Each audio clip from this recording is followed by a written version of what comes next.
Oleh karena itulah kritik keras kita, jangan dianggap kita ini pembangkang. Kita ini melaksanakan trias politika yang kalian wakili sebagai rakyat, tapi kalian nggak berfungsi, maka kami rakyat langsung berfungsi jadinya.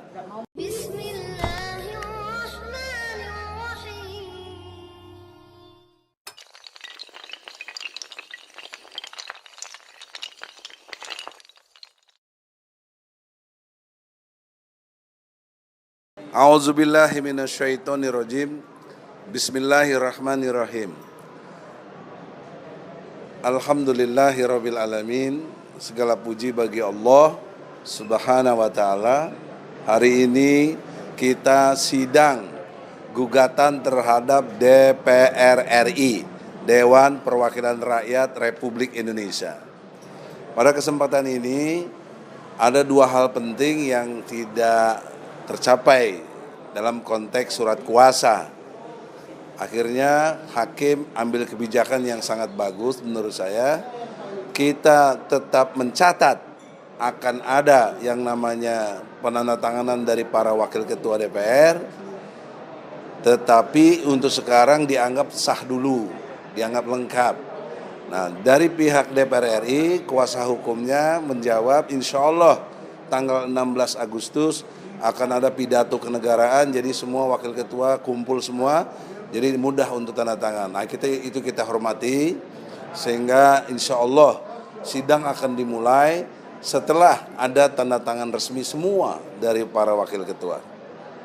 Nah, problem seriusnya nanti koordinator advokat akan menyampaikan beberapa poin, juga advokat kita yang alhamdulillah atas izin Allah, Ibu Kurnia Wati, ya, sudah aktif. Kurniatri sudah aktif kembali.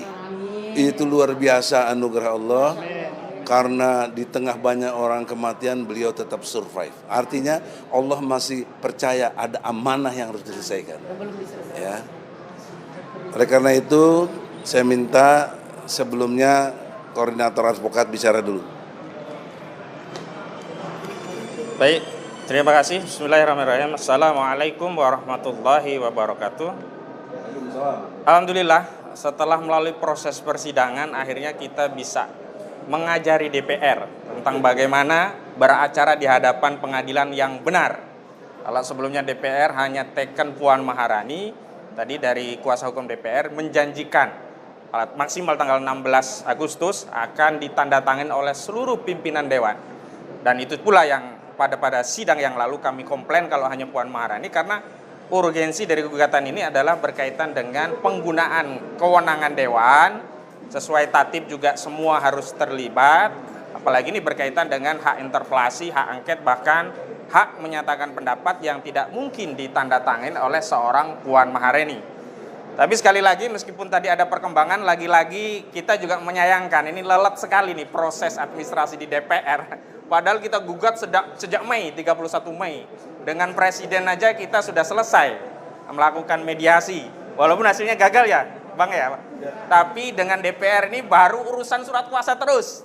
Nah, inilah mungkin karena tidak ada cek maka tidak balance. Makanya harus ada cek baru balance, baru jalan nih perkara. Ya, mudah-mudahan ke depan DPR bisa konsisten. Dan tentu saja tadi kalau kita bicara komitmen tentang mediasi, tentang damai, tentu seluruh rakyat Indonesia, bukan hanya penggugat nih, akan damai kalau terjadi HMP dan kemudian memakzulkan Joko Widodo. Itu luar biasa damai nih. Damai nggak kalau Jokowi? Ya, HMP itu adalah hak menyatakan pendapat yang dilakukan oleh DPR sehubungan dengan apa yang dilakukan oleh Presiden, dan hak menyatakan pendapatnya tadi bahwa Presiden telah melanggar konstitusi dan harus diberhentikan dari jabatannya. Urutannya setelah HMP naik ke Mahkamah Konstitusi, naik lagi ke sidang istimewa MPR RI. Agenda utamanya apa? Pemberhentian Joko Widodo dari jabatannya. Damai nggak kalau begitu? Damai sekali. Itu saja dari saya. Saya akhiri. Wassalamualaikum warahmatullahi wabarakatuh. Salam damai, salam Presiden Jokowi mundur. Prinsipal, ada yang mau disampaikan? Singkat, jelas. Assalamualaikum warahmatullahi wabarakatuh. Saya Prinsipal Arif Iksan. Harapan kami dengan kuasa hukum sudah menjanjikan bahwa seluruh anggota DPR menandatangani surat kuasanya dan berlanjut ke sidang mediasi. Kemudian selanjutnya ya mungkin apa yang disampaikan koordinator TPUA tadi itu yang harapan kami ya. Untuk dari prinsipal mungkin itu aja karena semua sudah diwakili oleh TPUA. Assalamualaikum warahmatullahi wabarakatuh. Ya biasanya Fakhri Lubis, tapi hari ini kemana nggak ada Fakhri Lubis, saya nggak tahu. Mudah-mudahan dalam keadaan sehat walafiat. Aja nanti mediasi tanggal 10 dan. Oh ya, ada berita terbaru. Oh iya, ini yang dari DPR. Kenalin dulu biar resmi. Ini dari DPR, kuasa hukumnya. Namanya siapa? Lukman Hakim. Lukman Hakim dari Biro Hukum DPR RI. Insya Allah saya kenal baik. Dia keponakannya AM Fatwa almarhum. Insya Allah. Semoga sukses ya. Jadi tanggal 10 kita mediasi ya. Oke. Jadi tanda tangan itu ya. Ya udah tanda tangan semua ya. Siap, saya. Jadi alhamdulillah ada mediasi insya Allah tanggal 10 Agustus sebelum pidato kenegaraan. Nah mudah-mudahan pada pidato kenegaraan ada HMP tadi. Selanjutnya yang sudah lama kita kangeni, netizen juga kangeni, Ibu Kurnia. Silakan. Tegas jelas. Assalamualaikum warahmatullahi wabarakatuh. Allahu Akbar. Allahu Akbar. Artinya apa tuh kalau menurut Bang Egi? Allah Maha Besar. Yang lain? Presiden kecil. Menteri Kecil. Hakim? Kecil. Hakim Kecil. Bang Egi? Kecil. Saya? Kecil. Kecil semua. Yang Yang besar Allah. hanya Allah. Alhamdulillah. Saya baru kembali dari recovery dan kembali dengan semangat yang lebih baik ya. Saya ingin menyatakan begini. Tadi telah dilaksanakan sidang yang pada dasarnya mempertanyakan legal standing dari pihak T ya. Dan terus terang kalau saya pribadi ini ditanyakan, saya ini tipikal pengacara yang inginnya cespleng gitu ya. Tapi berdasarkan aturan. Ini sudah lama, kita daftarkan 30 April, 31 Mei terus bergulir sampai hari ini belum selesai. Jadi saya kurang setuju sebenarnya kalau memberikan terus ya pengertian kepada pihak T tersebut. Saya ingin mengatakan begini, sudah banyak sekali katakanlah kritik terhadap bangsa Indonesia, baik dalam negeri maupun luar negeri. Ambil contoh dari luar negeri itu dari Lowy Institute ya, yang menyatakan tentang Presiden Jokowi, mengkritik Jokowi dengan sangat sebenarnya lumayan vulgar ini ya, dalam buku biografi bahwa Jokowi ini adalah pemerintahan yang tidak taat aturan, tidak mendengar para ahli, sehingga mengakibatkan banyak kerugian bagi bangsa Indonesia. Ya, lalu dari dalam negeri sendiri ada Pak Amin Rais yang boleh dikatakan cukup berani mengatakan bahwa ini bukan lagi pemerintah Republik Indonesia, tapi Republik Mafia Indonesia.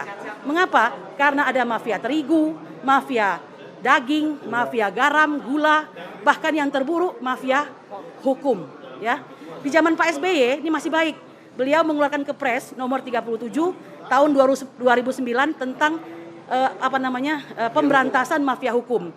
2 tahun berlangsung luar biasa berbinar, akan tetapi di zaman Jokowi itu dianggap dibubarkan dan tidak perlu dilanjutkan lagi. Dan ini sangat menyenangkan para cukong ya. Oleh karena itu ingat, sudah ada kritik dari luar negeri, apalagi dalam negeri, apalagi rakyat yang sudah kehilangan trust ya. Artinya DPR harusnya bersegera nih bahwa rakyat ini sudah mulai kesal begitu. Nah, oleh karena itu saya berharap ke depan, kami berharap mediasi berlangsung lancar dan tentunya seperti kata Bang Ahmad Qasinuddin dan harapan Bang Haji Profesor Egy Sujana yang kita cintai bahwa ini akan berakhir bahagia dengan seperti yang kita harapkan, Jokowi mundur. Demikian, Assalamualaikum warahmatullahi wabarakatuh. Allahu Akbar. Salah satu prinsipal yang wanita, tadi yang laki-laki. Silakan, singkat jelas. Yang banyak-banyak. Assalamualaikum warahmatullahi wabarakatuh. Saya sangat kecewa ya. Terus-terusan ini dimundur. Jadi kapan? Saya Ibu Hajatri Erniati, ya saya prinsipal. Saya amat kecewa dengan adanya DPR itu ngulur. Sebenarnya DPR itu dipilih rakyat. Mulai sekarang kita kayaknya nggak punya pemerintah, ya kan? Negara tidak mengurus kita, DPR kita. Terus apa? Mereka minta kepada kita untuk memilih, tapi sekarang tidak. DPR tidak lagi memilih rakyat. DPR tidak lagi mengurus rakyat. Sangat-sangat kecewa. Mudah-mudahan ya kali ini DPR benar-benar janjinya tepat gitu ya. Itu saja bagi saya. Assalamualaikum warahmatullahi wabarakatuh. lawyer kita. Terima kasih. Saya hanya singkat. Kita mengharapkan prosedur sudah kita jalankan dalam gugatan ini karena kita tahu bahwa bangsa ini adalah panglima tertingginya adalah hukum. Jangan sampai nanti rakyat yang menggugat, jangan sampai nanti dilakukan oleh rakyat di jalanan atau ada hal yang tidak kita inginkan. Mungkin itu yang dari saya, seperti yang disampaikan Dr. Egy Sujana, jangan sampai ada pengadilan rakyat. Terima kasih.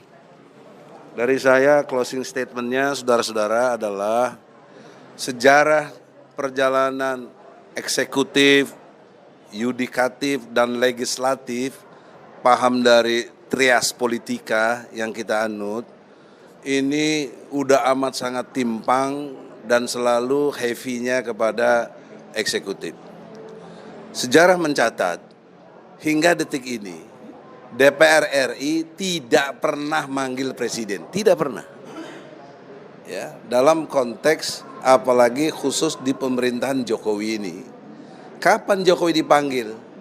Dipersoalkan di DPR melalui HMP tadi. Tidak pernah.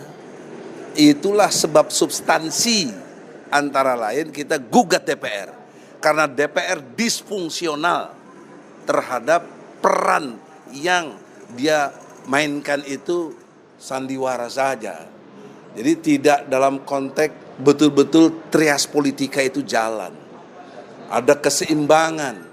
Karena kesetaraan presiden dan DPR RI itu ada diyakinkan dalam konstitusi. Terutama pasal 5 ayat 1, jungto pasal 20, pasal 21 dari UUD 45. Itu kesetaraan presiden dan DPR. Presiden berhak membuat hukum, DPR juga. Kalau presiden yang usulkan, DPR menyetujui. Kalau DPR yang usulkan, presiden yang menyetujui. Nah, tapi hingga kini, undang-undang yang lahir seperti Omnibus Law, buruh sudah demo berkali-kali dan banyak ada korban juga. Mana diperhatikan? Cicing wae DPR. Bahkan menyetujui. Apa fungsi DPR begitu? Ya. Dan sekarang juga udah masuk prolegnas tentang HIP yang menyingkirkan Pancasila. Diganti dengan Ekasila, isinya tentang gotong royong. Itu maunya dari Ibu Megawati. Yang kita lihat dari pidato-pidatonya. Bahkan mengecam Pancasila itu apa? Juga sudah disetujui untuk jadi prolegnas, tinggal dibahas, tinggal lihat situasinya, ya. Juga banyak lagi yang lain yang membuat kita tidak berdaya. Betul kata tadi prinsipal, apa artinya DPR mewakili rakyat? Tolong nanti persiapkanlah kami gugat itu karena Anda disfungsional. Anda tidak menjalankan trias politika yang kita anut, yang kita sepakati dalam berdemokrasi. Nah, oleh karena itulah tidak bermaksud menggurui DPR RI, tapi sudi kiranya Anda orang-orang yang terhormat, terpelajar, ya, orang-orang yang berduit, ya, karena rata-rata kalau nggak berduit nggak bisa jadi DPR. Bagaimana, ya? Kita kan tahu lah, jual beli suaranya juga kita tahu, mainan sama KPU-nya kita tahu. Tuh lihat tuh siapa namanya Iwan apa siapa tuh yang dari KPU 400 juta aja ditimpe juga. Iwan Setiawan itu. Apa iya hanya Iwannya? Apa aja cuma Iwan tuh ketuanya juga gimana? Aduh ya Allah ya. Apalagi waktu Pilpres diumumkannya uka-uka tengah malam. Jadi kami lihat uka-uka ini. Ya. Oleh karena itulah kritik keras kita, jangan dianggap kita ini pembangkang. Kita ini melaksanakan trias politika yang kalian wakili sebagai rakyat, tapi kalian nggak berfungsi, maka kami rakyat langsung berfungsi jadinya. Itu logika yang harus dibangun secara demokrasi. Jangan ada yang tersinggung dari para wakil ketua. Ya, saya kenal semua dan mereka insya Allah kenal juga dengan saya. Tapi nggak ada urusan dengan kenal mengenal. Ini urusan bernegara, harus sesuai dengan fungsi-fungsi yang kita jalankan. Maka oleh karena itu tidak bermaksud juga untuk so jago. Maka tolonglah Nanti mediasi tanggal 10 Agustus, Anda betul-betul berfungsi mewakili rakyat, bukan mewakili pemerintah. Apalagi dari yang teman-teman kita PDIP, yang jelas-jelas wakilnya itu jadi presiden, petugas partai malah. Ya, apa Anda mau berani berbeda pendapat dengan presiden? Kalau iya luar biasa, jalan fungsinya Anda. Tapi kalau Anda iya saja, udah nggak usah lah. Ya, untuk apa? Jadi oleh karena itu, dengan hormat sekali lagi, tanggal 10 Anda berperan dengan elegan, betul-betul sebagai yang mewakili rakyat. Ya, Anda dipilih oleh rakyat. Itulah yang kita harapkan. Semoga bangsa Indonesia ini dirahmati oleh Allah sehingga terjadi perdamaian yang tadi semua kita maksud. Allahu Akbar, Allahu Akbar, Allahu Akbar.